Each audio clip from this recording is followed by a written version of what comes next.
लेकिन जो असल बम धमाके हैं, और ये अचानक बात नहीं हुई है, कोर्ट ने 38 लोगों को, ये पहली बार हिंदुस्तान की हिस्ट्री में हुआ है सर कि 38 लोगों को फांसी की सजा दी गई हो।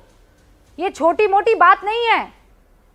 और ये जो बम धमाके आप कह रहे हैं ना, ये एक बार के लिए फिर हिंदुस्तान झेल लेगा, लेकिन ये जो ये असल के बम धमाके हैं, आतंकवाद जो नासूर है, उसके ऊपर बात करने से आप क्यों बचते हैं? जबकि आप खुद बार बार कहते हैं कि आपके पार्टी के शीर्ष के बड़े जितने भी नेता हैं, उन्होंने बहुत करीब से इसको झेला है।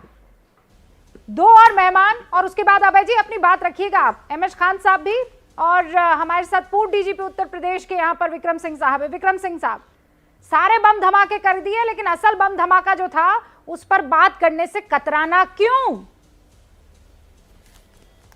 जी, ये बम धमाका हमारे आपके देश के भविष्य के लिए ये जीवन रेखा है और जीवन लक्ष्य है।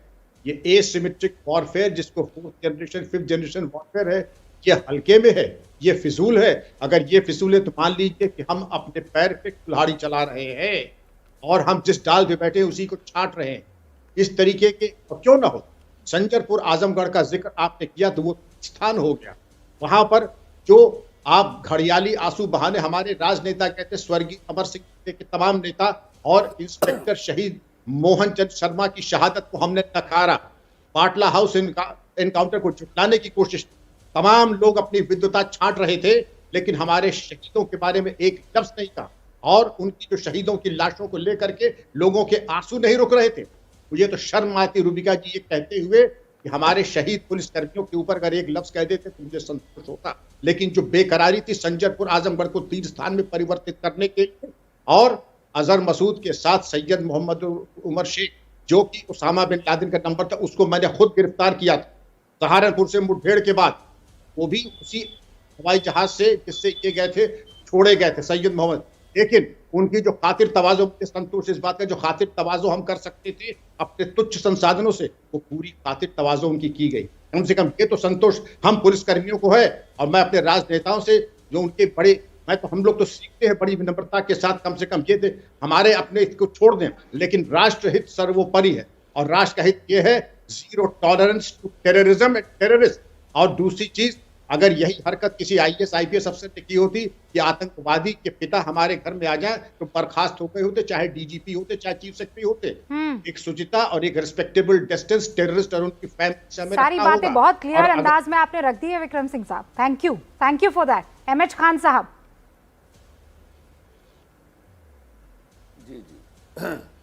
जी खान साहब, मैं तो किस ओर खड़े हैं? यही कहूंगा कि जो आतंकी, जी, मैं खड़ा हूँ, ये देश के साथ खड़ा हूँ, आतंकवादियों के खिलाफ खड़ा हूँ।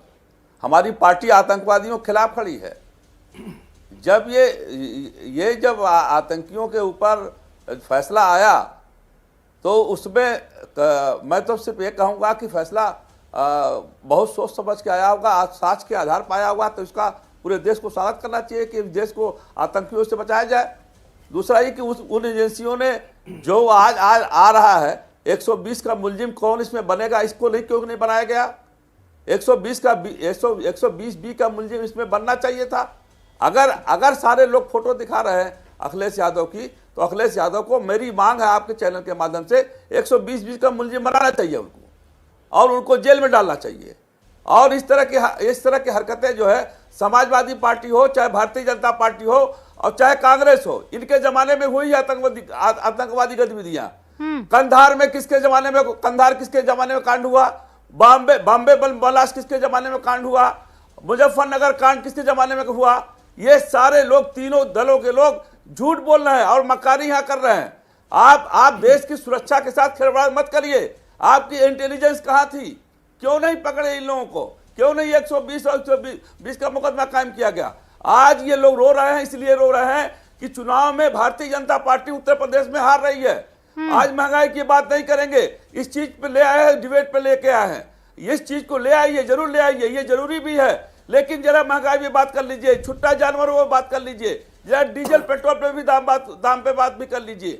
आपका काम एजेंसियां सुप्रीम कोर्ट, हाई कोर्ट कर रही हैं, वो करती रहेंगी, लेकिन वर्तमान समय में आप इन चीजों पे बात करना मैं समझता हूं कि बहुत जरूरी है, जनता को राहत देने के लिए ये काम बहुत जरूरी है कि आप महंगाई पर कंट्रोल करें, आप महिलाओं को स्मिता पर अच्छा करें, आप उन्नाव कांड से मैं नहीं समझ नहीं पा रही हूं, कांड तक आप फेल्योर रहे। आप क्या नहीं, आप क्या चाह रहे हैं? आप थोड़ा कह रहे हैं 50-50 खेलें, आप ये कह रहे हैं कि 50% आतंकवाद हो, 50% बॉम्ब, ये जो महंगाई बॉम्ब है उस पर बात हो, दोनों चले या एक ही चले? नहीं, वो काम अलग है। देखिए उस काम का अधिकारी अलग हैं, इस काम के लोग अलग हैं।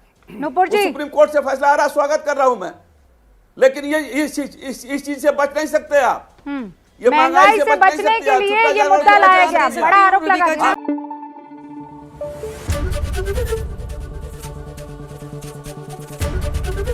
एबीपी न्यूज आपको रखे आगे।